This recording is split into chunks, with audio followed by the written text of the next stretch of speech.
This is episode 47 of the Women in Depth podcast.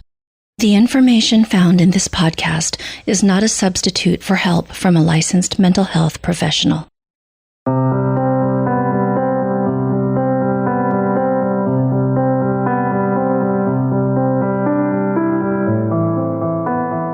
Hi everyone, and welcome back to Women in Depth.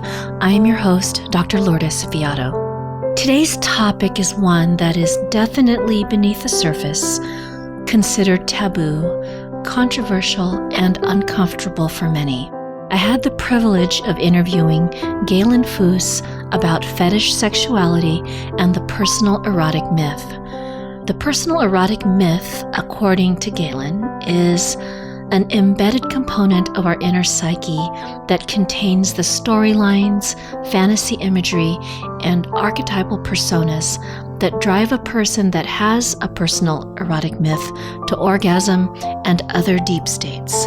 Now, in this conversation with Galen, he will delve into that much more deeply and clarify a lot of our questions about this. And he'll talk about the Personal Erotic Myth Survey, a tool he created that helps map out an individual's unconscious sexuality. Additionally, Galen will discuss the concepts of sexual authenticity and honesty, sexual dishonesty, and sexual integrity, how these concepts connect and why they matter. He will also speak about the 5 aspects involved in bringing conscious sexuality into our lives.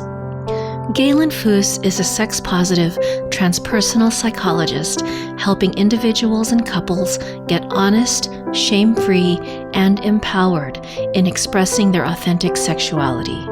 He is considered one of America's leading sex educators, psychotherapists, and sex researchers on understanding the unconscious psychological dynamics of kink, fetish, and s-BDSM sexuality. Galen helps clients shift compulsive, dishonest, risky sexual behaviors to authentic sexual expression and heal from the decades of fear, shame, and judgments that held their authentic desire back. Galen is the author of 2 books, Decoding Your Kink, Guide to Explore, Share, and Enjoy Your Wildest Sexual Desires, and The Sharp Edge of Love, Extreme Sex, Mythic Passion, Primal Intensity. Galen regularly presents at sexuality-related conferences, lectures at universities and grad schools on sex-positive topics, and has been interviewed in numerous media for his innovative views on conscious sexuality and the nature of fetish sexuality. He has been advocating for sex-positive approaches to understanding the complex nature of sexual desire and has been active publicly in the sex-positive, fetish, kink, and conscious sexuality communities since 1998.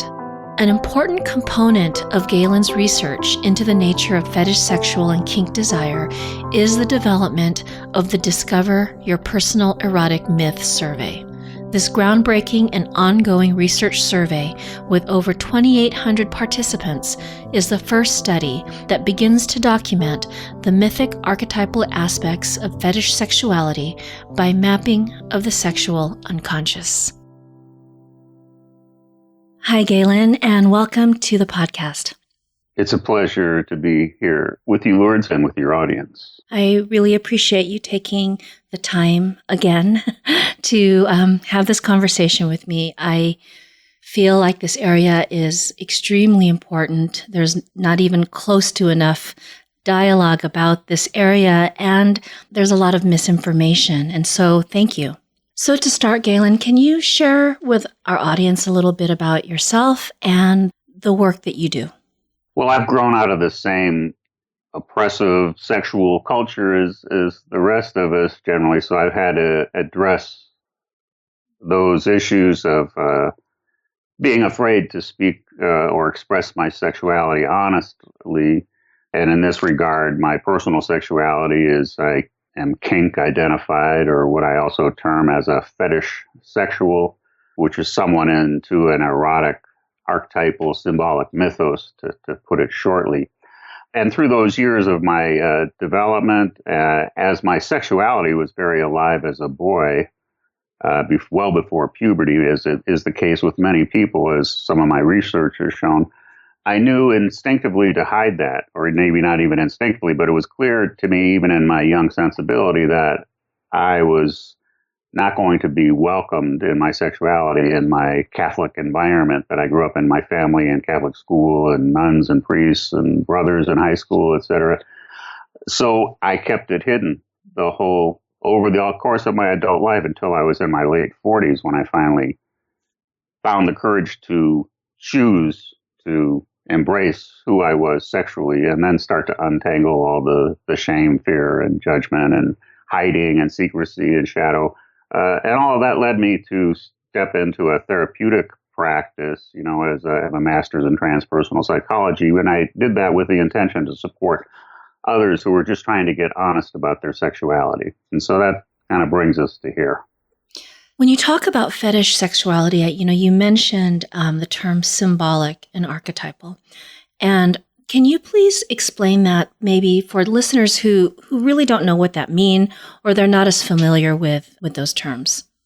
Yes, those terms are not generally known or considered or have been taught in our educational systems, but these are concepts that evolved out of people like Carl Jung and Freud to some extent. Freud kind of opened the door, but Jung was really the one who went in and broadened this idea and noticed that there were archetypal themes, as well as anthropologists like Margaret Mead and all, and Joseph Campbell noticed that there were these themes similar across all cultures that involved these major archetypes like the king or the queen or the warrior or the lover or the magician or sage or shaman, and all such things were part of the human experience, and that these were actually embedded concepts or personas in the unconscious that were also both in the collective but in the personal. So in terms of having an erotic myth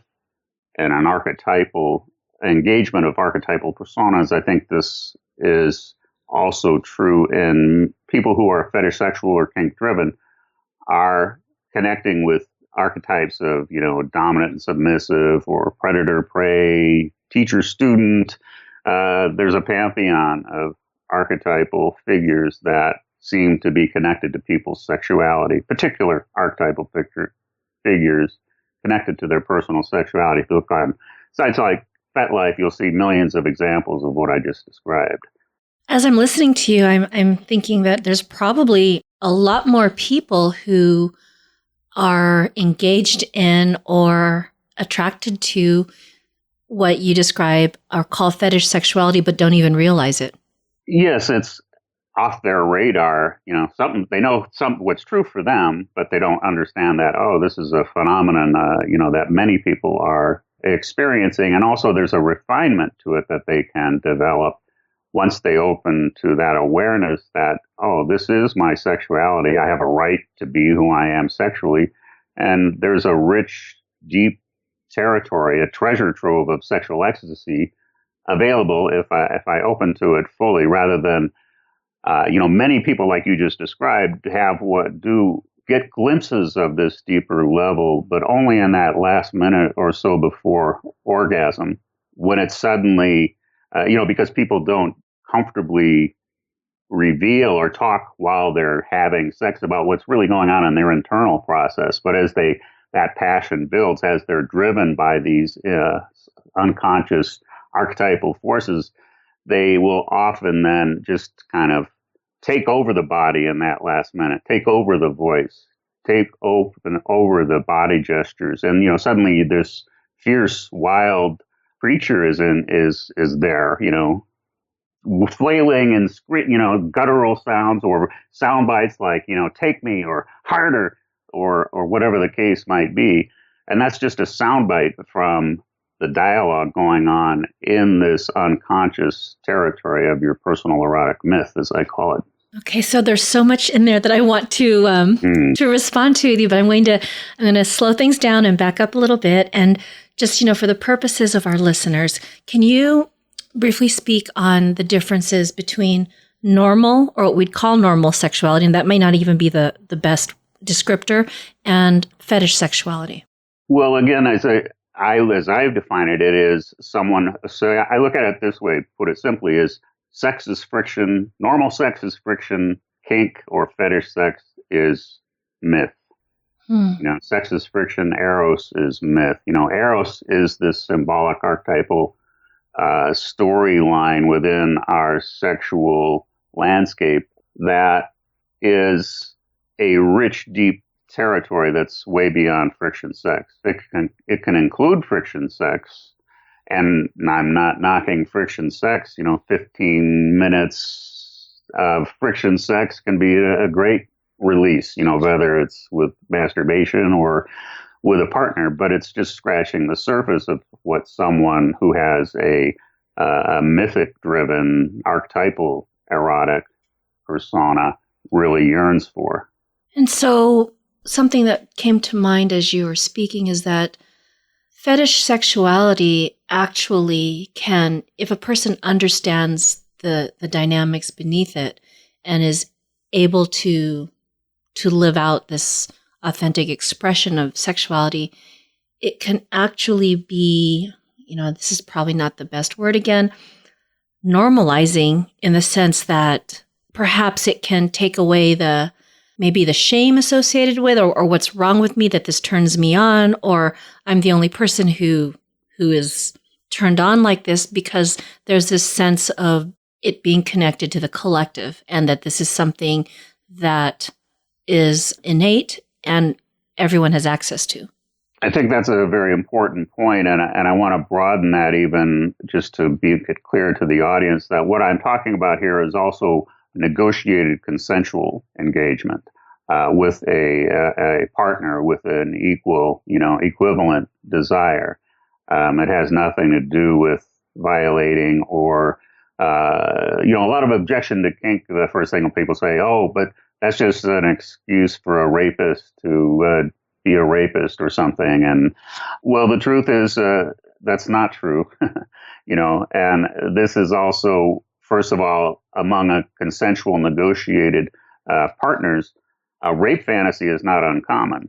A yearning to enact, to embody that kind of intensity and fierceness is, I think I've seen research that said over 50% of women in this case had fantasies around that, being captured, being held down and taken, forced. Does that mean that they want to have that real life experience? Hell no. This is a totally different dimension. And it's very tricky for people to grasp that. How can that be normal or reasonable or right? But there's millions of people, tens of millions of people currently who have navigated those waters and have learned how to consensually, negotiably, and ecstatically engage these very taboo, forbidden parts of themselves. In other words, these taboo, forbidden parts have always been in existence in the person. Now they're just learning to bring them to the surface and allow them into their physical embodied engagement, whereas before they were secretive and hiding. And that's one of the big problems in our culture is what I look at as sexual dishonesty. There's such a fear of people revealing their authentic sexuality that by default, people become sexually dishonest. They prefer to sneak, hide, cheat, porn, on and on and on, because they are afraid of being rejected or shamed or judged or ostracized if they told the truth about it. But then that leads to this incredibly terrible fall from grace and getting busted, and then you become your worst nightmare of, being vilified and such, because nobody's going to say, oh, I see, you were really just desiring this type of sexuality, and I don't offer that. I see why there was a problem there. People should have these discussions about their sexuality before they engage in partnerships, but too many are decades into the path without having honestly addressed that. I'm really glad that you clarified, Galen, that this is about negotiated, consensual sexual interactions. And I can see how, because of the taboo aspect, or because maybe a person may want to engage in a certain fantasy sexually, that struggle, because it's not something that they would want in their day to day. And so there's a confusion and perhaps a shaming and a rejection of that, and just a lot of questions. And I can see how that can also lead to more isolation. And like you described, maybe now it turns into something that is hidden, there's sneaking around, and then there's shame once a person has engaged with it. So can you speak to that a little bit more? I know you have talked a little bit about it, but that process that a person goes through with moving from a realization that something is turning them on, something that may be considered taboo, and then that process, that struggle of back and forth, because they don't realize that this is actually an honest expression of their sexuality.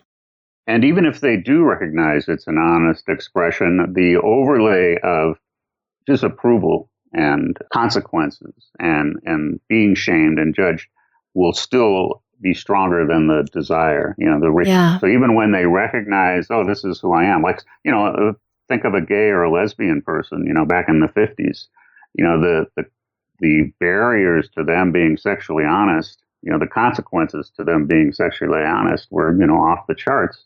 And so many people got married to, opposite sex partners to kind of as a cover for, their authentic sexuality. And then that's creating myriads more problems than, just being able to be honest would allow. But unfortunately, our culture is we have a pandemic of sexual dishonesty. I've developed a psychological disorder I call sexual authenticity disorder. And this is the extreme fear of revealing to others or of others discovering the true nature of your sexual desire. And then that leads to this monumental effort to cover up, hide, mask, dodge, disguise one's authentic self. And that, again, that's an incredible burden on the psyche to be trying to hold that false persona there, simply because we can't be sexually honest. I mean, it's a horrible thing. I mean, you see news every week, there's multiple stories of the priest or the politician or the sports figure or the celebrity or the preacher or whoever caught in their sexual dishonesty, basically. And then there is this fall from grace, and that's just the tip of the iceberg of what's occurring across the board in all communities, all across the country. This is played out over and over and over again because people's sexuality doesn't go away. If you choose to hide it, repress it, hold it down, it's a powerful force within us, and it will find a way to leak out, sneak out, get what it wants or needs one way or another, or you're going to channel it into severely self-repressive, harmful enactments, substitutes, of like eating, smoking, drinking, horning,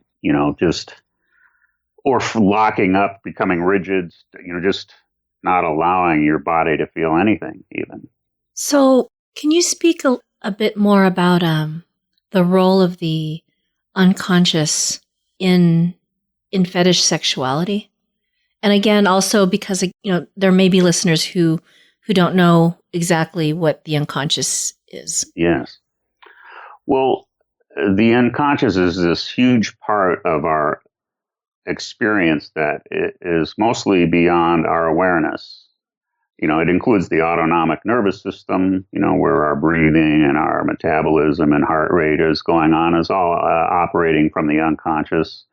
And there's all kinds of things down in the unconscious. And unfortunately, science doesn't want to even acknowledge there is an unconscious. So it's not really been researched that much, except by a few noted psychologists and such that. But the other thing, and I think this is where kink and BDSM has a lot of its origin from, is this is also the place of our instincts operating.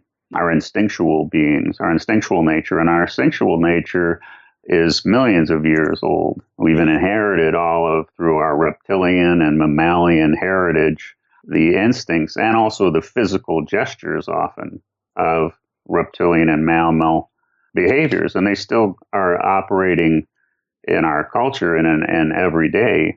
ways, even though consciously we're not recognizing that part of us. But when people puff up their chests or raise their voice or, use their body to try and intimidate or dominate another in an argument or discussion or in the household or a teacher to a student or police, or this is accessing this instinctual mammalian, and the gestures are rote, as they are for many emotional expressions. So we've inherited these things. And so on this primitive, in kink, a lot of the interactions are very primal. People are seeking this kind of intense, fierce, being taken down, being devoured, being ravaged, or doing the ravaging or taking down. And this, and also accessing, as in the mammal, hot-blooded engagements, alpha, beta pecking orders and territorialness, and, who's the leader of the pack and who's the follower, and the gestures that those apply to each other. You see much of that in the expressions of people engaged in dominance and submission in their interactions with each other. And further down is also then that cold-blooded predator-prey level instinctual energy of the reptilian psychologies, that are showing up. So I think somehow I don't think nobody understands how did Eros get entwined in that with those instinctual parts of us, but I find a lot of the interactions and kink-oriented engagements are calling up these energies. I mean, it is fierce. People want that fierce, wild, instinctual engagement. And now it's gotten more refined in this 21st century into more elegant archetypal manifestations of those core, primal, instinctual archetypes. So you spoke about this earlier, and it was about the significance of the moment of orgasm. Why is this so important? Why is it so key in understanding fetish sexuality? Well, I want to clarify that I'm not saying that the orgasm is important. I'm saying that when all else has been withheld and hidden and not, so two people are having sex, we don't really understand they don't even know what's going on or who's really there until that last moment. The intensity that is driving the person to orgasm requires them to connect with this archetypal aspect, this instinctual aspect of who they are to get off, basically. But that's why I was bringing it, how the orgasm points to, that moment before orgasm points to what might be a soundbite or a physical manifestation of one's personal erotic myth, and then they can drill down from there and start to flesh out what all was going on there. But the important thing to note is it isn't about the orgasm, it's about the journey in mythic-oriented sexuality. Sex as friction is about, so someone who has a mythic or archetypal or symbolically driven sexuality, i.e. what I refer to as fetish sexual, to only engage in friction sex for like 15 minutes is like getting off this expressway to a 1,000-mile journey a few miles down the road at the first exit. So the great journey lays ahead still. Even though you've gotten off and that felt great, that's why I said the orgasm isn't the point. The point is that there are hours of content in one's personal erotic myth. There can be days of content. So the orgasm is really, or what happens at the orgasm is a clue to a person's possible fetish sexuality, but really that was a good metaphor of getting off of that express train pretty quickly, and there's still so much of the journey left. Could you maybe give an example of a type of fetish sexuality and walk us through how that might look in the journey, for a person who is experiencing that? Well, I think the most overriding symbolic archetypal occurrence in kink is dominance and submission. It's a power. So kink by its nature, in the regard I'm talking about anyway, is a power exchange oriented interaction. One aspires to the power side. one aspires to the surrender side or the submissive side. And these are broad, deeply nuanced figures that have many different aspects to them. And it's also important to a lot of the things, and I haven't even talked about this yet, to understand in kink, of how to embrace your kink in a conscious way, is to understand paradox. And there's a lot of paradox in the kink, stepping into the kink thing, which is a very powerful thing and a good thing to do. And it helps us break from this monotheistic kind of view of good and evil, black or white, either or, where things are more like yin and yang. There are two forces here, and one isn't bad and one isn't good. They're just two different energies that are showing up and wanting to dance together. And that's what I also think in a relationship, in a connection with a partner.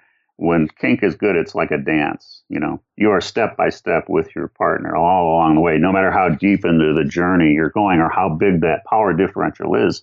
It's like a tango, there's an intensity, but it's about the connection, staying connected to your partner, even when it's going off into these more taboo areas. But there's a distinction between how I look at it, it's DS-BDSM.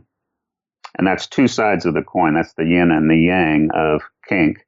On the DS side is dominance and submission.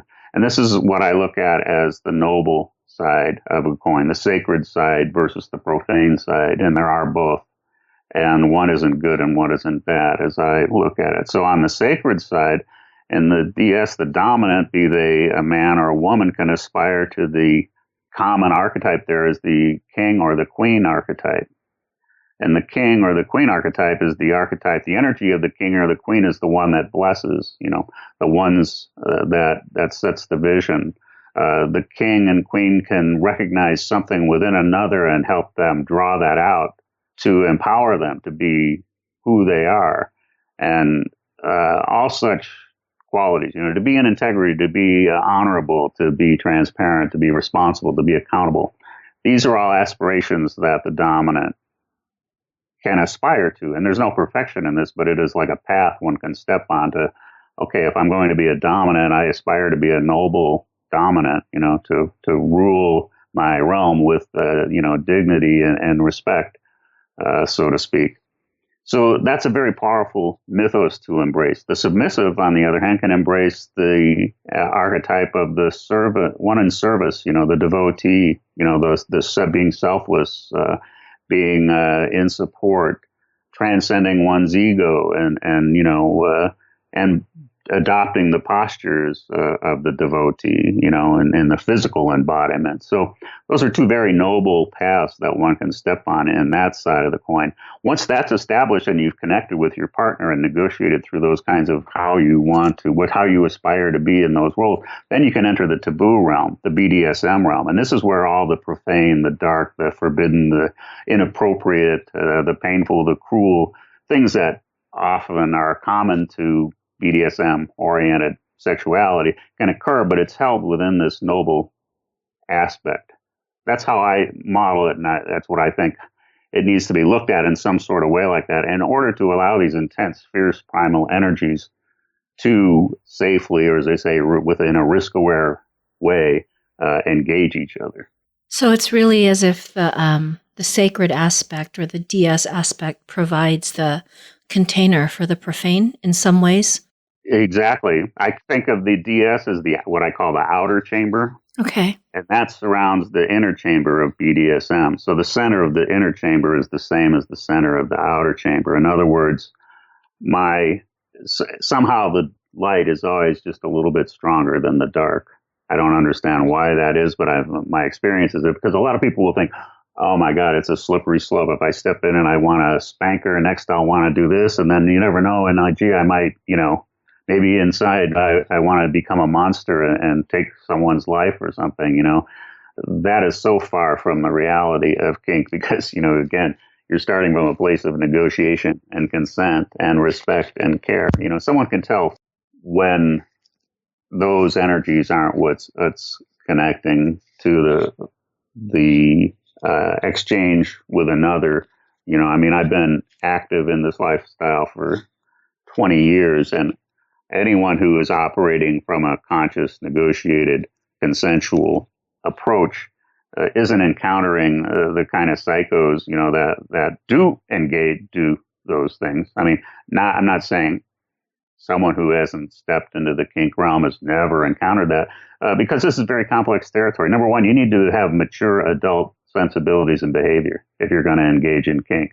You need to know how to take care of yourself, negotiate well, vet, check people out if you're just getting to know them, and all these kinds of things like any responsible adult would. A lot of people are, but this allure of our sexuality is so strong and it's been held back so long. When someone first starts there, that part of them is so exuberant that they probably do take more risks than they should, or expose themselves to engagements that weren't really well, considered, and some can lead to unfortunate violations of one sort or another. But on the whole, if people approach this as mature adults doing what they're taking responsibility for their side, I don't really, I have not seen evidence that people are still engaging or encountering, psychopaths in their engagements. In a previous episode that I did with Corrine Haim on Beneath the Myths of BDSM, she also really emphasized that there is so much dialogue, negotiation, conversation that goes into,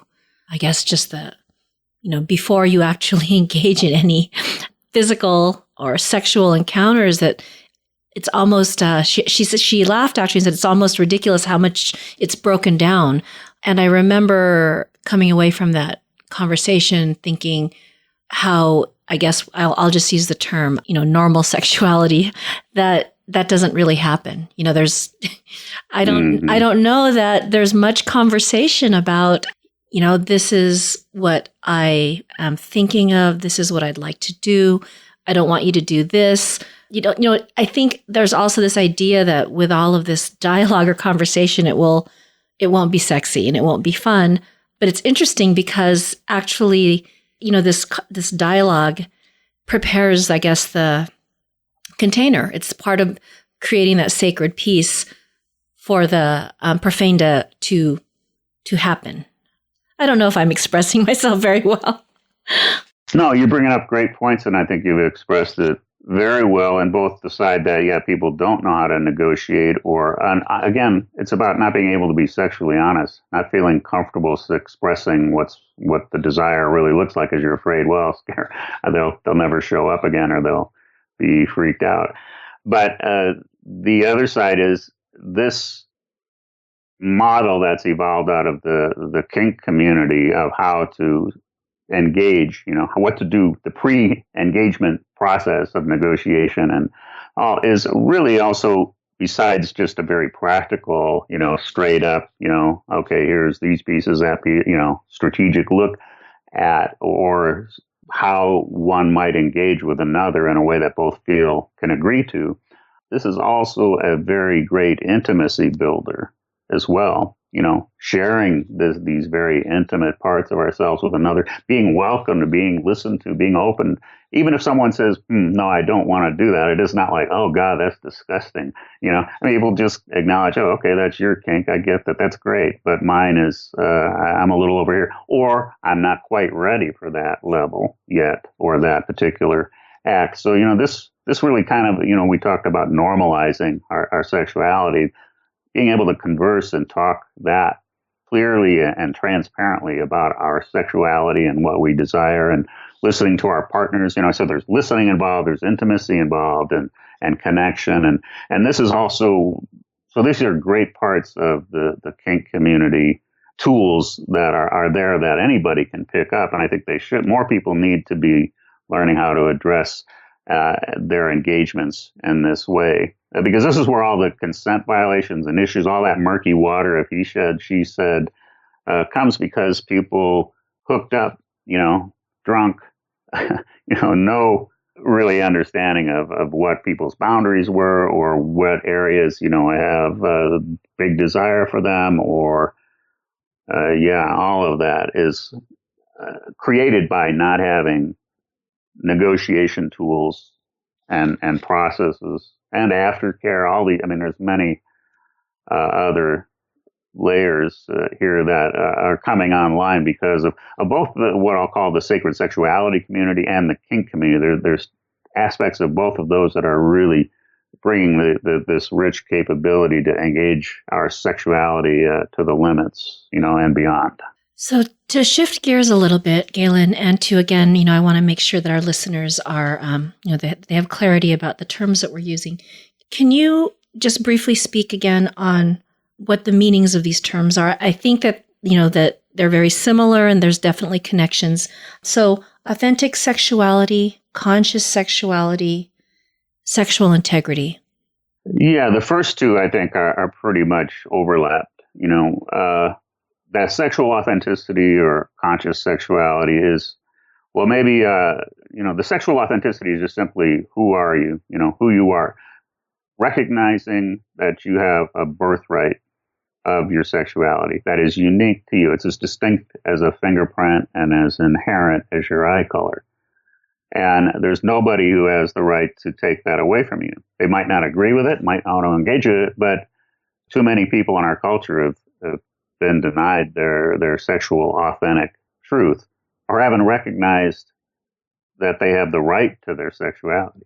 So sexual authenticity is just helping in terms of as a therapist or the goal of it is to help people connect with what this truth is, uncover it, drill down deeper into it, and recognize the ways that with what resists and blocks it. Then that conscious sexuality kind of falls into what I call sexual honesty. And that's once you've developed or come to terms with your sexual authenticity, then it's the question of now, how do I consciously and honestly engage with my partners and bring this into the rest of my life, integrate it into the rest of my life in a way that's, in integrity with my agreements and responsibilities and values, et cetera. So the integrity piece is, again, I think tied into the sexual honesty. And this kind of following that path, I actually have 5 keys to, bringing your sexuality into your everyday life. And that is the first 2 we talked about, sexual authenticity. Second step is sexual honesty. The third step is sexual empowerment, which includes learning how to embody these archetypal figures and just also in a broader sense, learn to be embodied, learn to be tools of getting present, learn to be engaging in conscious movement and different things to really enliven and bring one in the deepest connection with your body, because that's where it all happens, is through your body, and the body reflects the unconscious as well. The body is the analog of the unconscious. This is also when you're engaging your empowerment there, you're going to be noticing where you aren't empowered, where you're shut down, where you're blocked, where there's tension in there. So that's the sexual empowerment. Then the third is what we talked about, or the fourth is paradox. And I'm glad we came back to this because this is one of the biggest struggles that people have in embracing their sexuality is this kind of the Madonna whore complex, of old is still applicable here, but it's not in that gender realm. It's for men and women and all in between of, wow, how can I have such nasty, perverse, disgusting, slutty, perverted, kinky desires on the one hand, and also be a good parent, go to church on Sunday, be a great partner, be a member of the community, be in service in the world. And this is where a lot of people in a monotheistic culture have gotten stuck at the threshold of entering their sexuality because they feel they can't be both. You have to be one or the other. This is what we're told. You're either good or evil. You're either of the devil or of God. You are either a primitive animal or you are a civilized, refined human being. So this is the conundrum that people have to understand. What I think is important to understand is for myself, I'm a dominant erotic sadist, and I am a tender, loving man, active in my community. I have a spiritual foundation. I'm in service in the world. So one does not negate the other. it's a question of learning how to integrate the two aspects together in a healthy way. So it's not a either or, it's a this and that. And this allows a person to become aware of and accepting and integrating of all their parts versus rejecting and shaming. And I can see how this can cause a person to be very cut off from themselves. Yeah, and this is a problem. Even when someone engages, finally has the courage and has crossed that threshold into some initial exploration and experiment with their authentic sexuality, this is what I tell people: be prepared. So this is part of your aftercare idea. If you've been for decades repressed and held down, and you have internal structures that are telling you that's sick, that's disgusting, you're going to hell, good girls don't do that, etc., be prepared, even if you've overcome them and crossed in and expressed and explored, that in a day or so after, you're going to have a big, often they call it subdrop for the submissive side, but I think it applies to the top or the bottom, the dominant or submissive, where if you've been shamed and judged and harshly internalized these terrible messages about your sexuality or expressing it, they're going to come on like gangbusters often after you've explored. Just like when you snuck and hide and did something, that after effect of the guilt and shame that shows up again, they're really going to be pissed now because you've done this consciously. You've stepped out away, and this is away from their power. Their power, you're either being dominated by these negative internal structures, or you are going to dominate, be empowered in your own conscious awareness of what you choose is right for you. Too many of us are held down by these internal structures that we're not barely even aware of, but they cause us to approach and avoid consistently relevant things in our life. Galen, you've created a tool or an assessment for individuals, and it explores the personal erotic myth.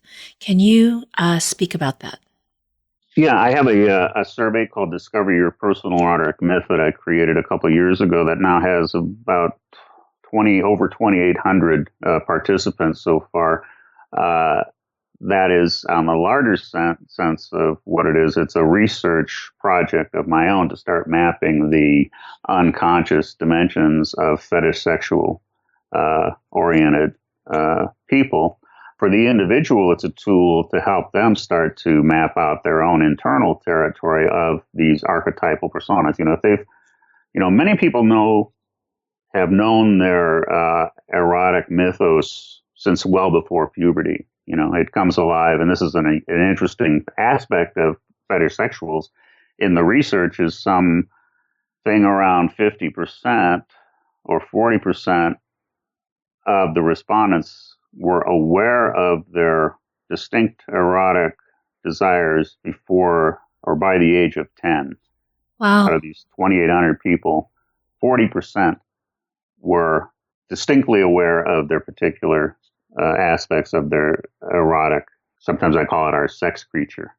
This is this internal persona that's totally distinct from our sexuality. But that's a whole story, more I could say on that there. But to try to keep on this sense of the tool of the personal erotic myth, this is where people can, who aren't so consciously aware, or even if they are, how all these other nuances that can be on that, they can start to get a bigger picture of and drill down. So, for instance, someone who only knew, and I've had clients come to me like, all I know is I want to be taken. That they know something is there and that's all they know. Well, then you can start to drill down and go, well, taken by who? Where are you? What are you wearing? What are they wearing? Are they saying something to you? Did you say something back? How did you get there? Are there any props or tools or other implements in the room? What kind of attire do you have? What's their physical body language intensity? Is it kind of nice and sweet, or is it, wild and, the threatening, etc.? So these tools will help people start to map their own internal structure and kind of see how they've been operating in the world, and then get a chance to bring this more to the surface, help them surface like the submarine surfacing, bringing up your, from the depths, this whole thing that was there that you didn't really encounter or think about that clearly before. So I know that when we, earlier in the conversation, we talked about the mythic and archetypal aspects of a person's erotic myth. And I was wondering, do personal experiences play into this as well? And what I mean by that is a common question that has come up with me when working with clients is, am I this way because I was sexually abused? Or did this does that make sense? No, that's one of the first thoughts. And actually, most of psychology currently still ascribes kink to a developmental trauma of some sort or another that is now being acted out or compensated through this desire to be, spanked or beaten or tied up or to be the aggressor in those regards. So that I've not seen any evidence of that in my 20 years of both engaging in kink and also as a therapist working with clients. And in fact, on my survey, some 70% claim that, no, I was born this way. Even if they've had, and some of the questions in the survey talk about traumatic experiences in childhood in one way or another, so even the people that acknowledge that they had those kinds of experiences, violations of them as children, still did not believe that that their sexuality was a separate track from those. Now, often these experiences certainly can be tangled up with one's authentic desire and be inhibiting of one's desire or afraid or trauma. People who have experienced physical trauma, are part of them as terrified of being touched by the opposite sex who might have violated them on some unconscious level. There's a tremor in the body that, kind of disconnects them from their core. So there's a lot of work that can be, and this is, I think, a healthy thing because it's helping people have to face what's still unresolved internally. If they really want to claim and be empowered and retake their authentic power and sexuality back, this is an opportunity to take their power back from disempowering experiences. But it has nothing to do with what their authentic desire was anyway. And I also want to just jump back a little bit about the personal erotic myth and this whole idea of archetypes and myth. I'm talking culminating in this mind-shattering erotic ecstasy. It's not just, we're engaging in this mythic story. The whole thing is anchored or rooted in eros building all throughout the whole transaction, be it for 3 hours or a whole weekend or whatever people choose, how far they choose to explore. Galen, I know that your research is still, in the information gathering process. It's very preliminary, but are there any findings that, as of now, it seems to appear, or it seems to be making some type of, I guess, revelation, or what's showing up so far with what you're seeing? Yeah. There thank you for saying that. So let me emphasize that this is not a random survey, of the general population.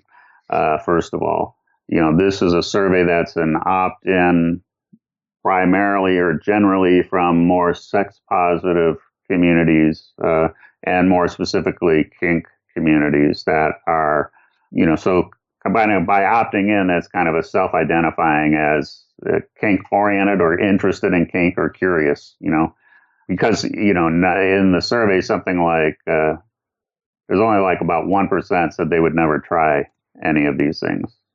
The rest were there because, this is curious, interesting, the desire is there. So that's the population that the 2,800 are from at this point anyway.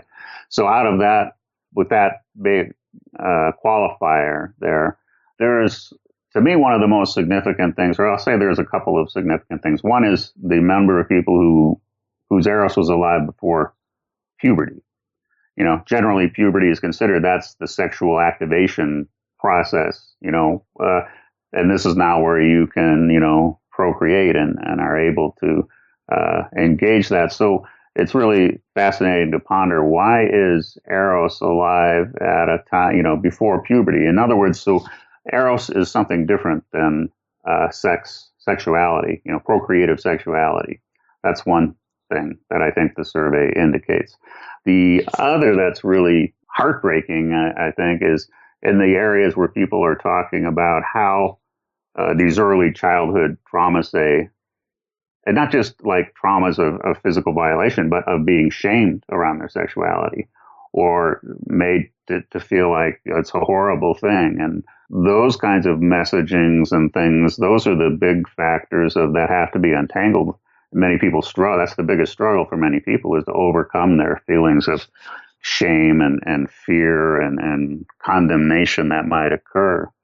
And in the survey, people, there's kind of a multiple choice, or people can choose answers, but then there's many sections that allow people to throw in their own, broaden the story a little more.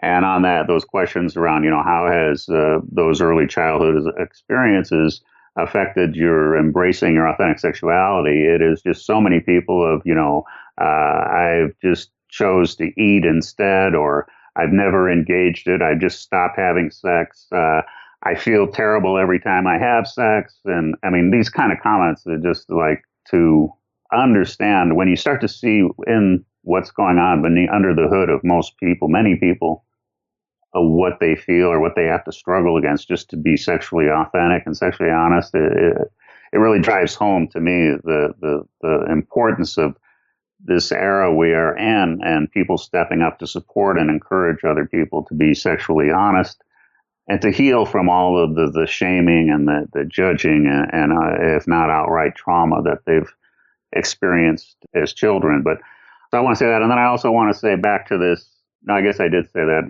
other psychologies just still are having a hard time accepting that kink is a sexual norm for a certain percentage of the gene pool. I'm glad you mentioned that, because it reminded me another question I was going to ask you is, does everyone have a personal erotic myth? And I think you've answered that in many ways, but you mentioned again who the people are who are taking it, and so maybe you can speak to that.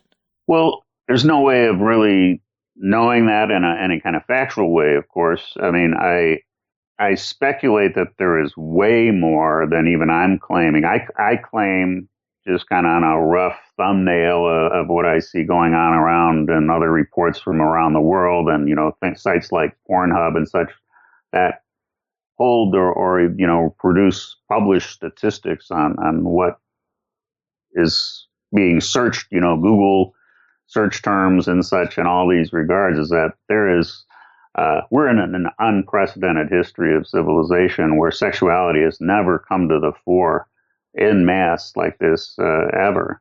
And it's kind of like the Wild West out there right now. It's still kind of immature and reckless and irresponsible, but there's clearly a deep current of sexuality in the human gene pool. Is it all? And I personally, I find it hard to understand sex going on without a personal erotic myth being engaged, because friction is just not that exciting in and of itself, although physically, I mean, people, and this is what, so much of the sexual narrative about, people in talk magazines and such talking about sex of, the G-spot and the clitoris and all these things, which are all very good and great and things to know, but that's not really the rich territory of where you're going to get your mind blown versus just your body. It is. Yeah. So that's a big topic there. I know. I think there's some way big percentage. I think I say like 15% of the gene pool, just like about 10% is gay or lesbian. 15% I think could be fetishsexual. I think it's way bigger in all honesty. And there could be some end of the spectrum where, because there are people who claim that they're asexual. Yeah. For instance, so there could be people who have no sexual instincts at all, to people who, in the sacred sexuality realms, it's kind of placed in this realm of you're really connecting heart to heart, and you're, using sexual energy to raise your consciousness, and that's kind of whole another end of the spectrum, of the spiritual sexuality. I look at kink as soulful sexuality.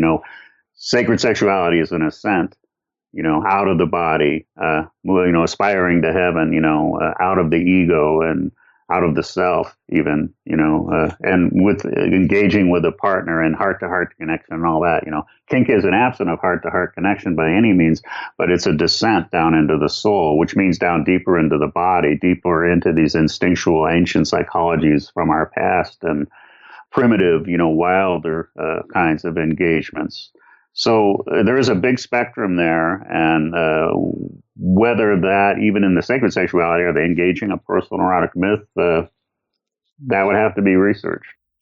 I agree with you that it's kind of a tough question to answer, and it's a big question. It's probably a whole other podcast episode. I think for me, I lean in the direction that there are more individuals who have one, whether or not they're aware of it consciously, is another thing. And the reason I feel that way is because of the archetypal, symbolic aspects of the personal erotic myth. And, coming from a depth psychology perspective of the collective unconscious, it seems to lend credence to more individuals than less in having a personal erotic myth. Again, that's my unresearched hypothesis. Yeah, I think it's a good one, though, too. I agree with it.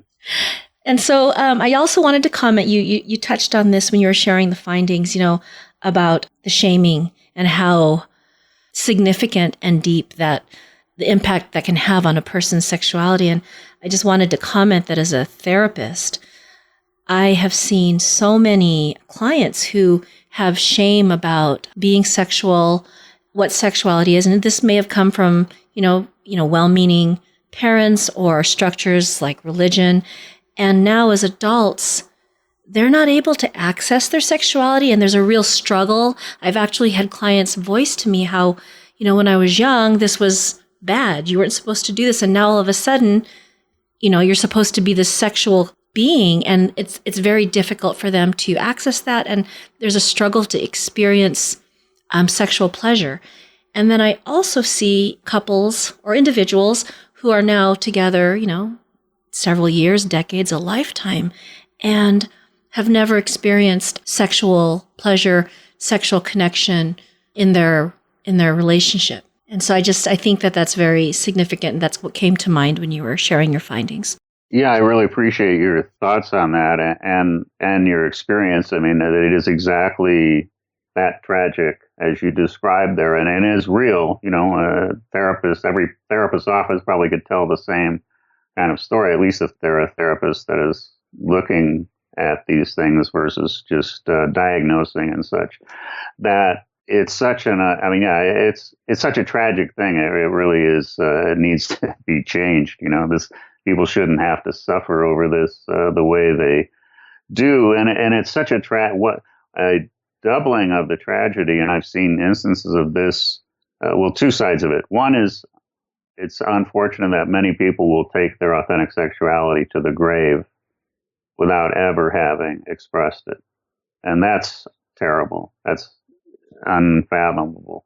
The other side is couples who didn't know how to communicate honestly, couldn't understand or have enough empathy for each other, or even know how to begin to talk about it, who could have been amazingly erotically matched and never spoke to it and took it to the grave. That's an amazing that's a terrible tragedy. And I've had instances where, because things got so desperate, I have one couple in particular in mind that the man was totally running wild with his sexuality in secret. Seeing prostitutes, going out to strip clubs, spending money on drugs and just partying and all this. And who was ultimately it turned out he was into kink. But he could never tell his wife that. This is my wife. I can't share that with her. And, I'd be... and then after he finally had his fall from grace, he got busted and was lost. Everything was kind of in ruin. She finally asked him, "Would you just tell me what it is?" And so he finally told her, and he says, "Oh, that'd be totally hot." Oh my goodness.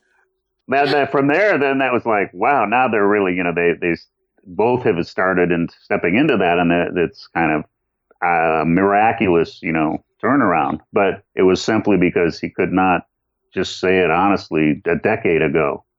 I'm really glad that you share that example, because I know that there are people out there who will say, oh, it's just sex, it's just orgasms, what's the big deal?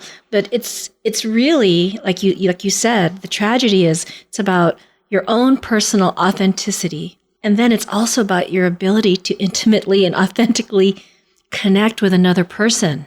It's really, they're entwined, and that's really what it's not about just the orgasm or the sexual friction. There's so much to it. And I just wanted to say that, because I think sometimes, a discussion or exploration into a topic like this can be discussed as mere pleasure seeking and almost superficial, ironically. So. Yeah, sex has always been the bastard of personality. It's at the back of the bus. You don't, it's not important. It's not relevant. Right. And so, Galen, I just wanted to ask you, because I know there are people listening who might be interested, if there are people who'd like to learn more about you, the work that you do, the services you offer, can you share a little bit more about that? I know that you provide support, counseling. I know you've also authored several articles, a book, and if you could just share that with our audience. Yeah, well, the main platform to connect with me and learn more about my work and how I work with clients or for other interviews, or I lecture at universities and workshops, all of those kinds of things can be accessed through my website, galenfous.com,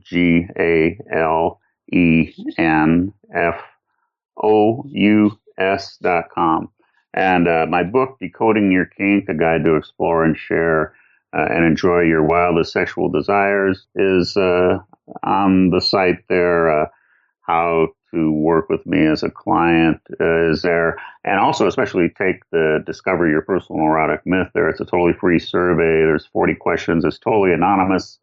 It's a blind, you're filling it up. There's no connection to you once you submit the form. But after you submit the form, if you want, you can opt in, and then you can get the compiled results of all of your other participants and kind of review these statistics that we've talked about, which are fascinating in themselves. And maybe what often the comment is from people who've taken the survey and is like, wow, I didn't realize there were others, like me, or that I'm not alone. And it's a very powerful experience for a lot of people to really be invited to step into the depths of their erotic desire like this. Yeah, so that's galenfous.com, and take the survey, opt in, see the amazing results. All of those things are there. Galen, thank you so much for this very enlightening and important conversation with me today. I just am excited about the work you're doing and what you are providing to the world. And I know that this conversation is going to really resonate with our listeners. So thank you. It's a pleasure to be here, Lourdes, and bless you for your own work and inviting me on, and all of our audience. Thank you for listening. Thank you. Take care. Bye now.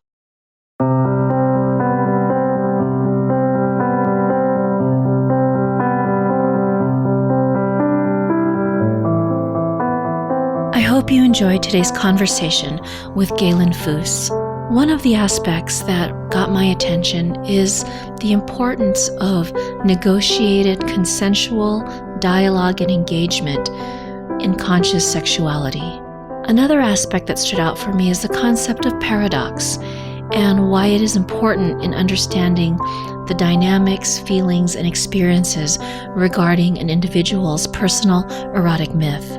What also grabbed my attention is how the shaming that so many individuals experience regarding sexuality as children can lead to struggles with sexuality, intimacy, and relationships as adults. And that as difficult as it can be, and as uncomfortable as it can be, authentic or honest sexuality can lead to increased intimacy and depth, not only with ourselves, but with others. For show notes to today's episode and for links to the resources mentioned, including the personal erotic myth survey, which is anonymous and confidential to participate in, please visit www.lourdesviato.com/women-in-depth. And if you enjoyed today's episode, please subscribe on iTunes or share with a friend. Again, thank you so much for listening, and see you next time.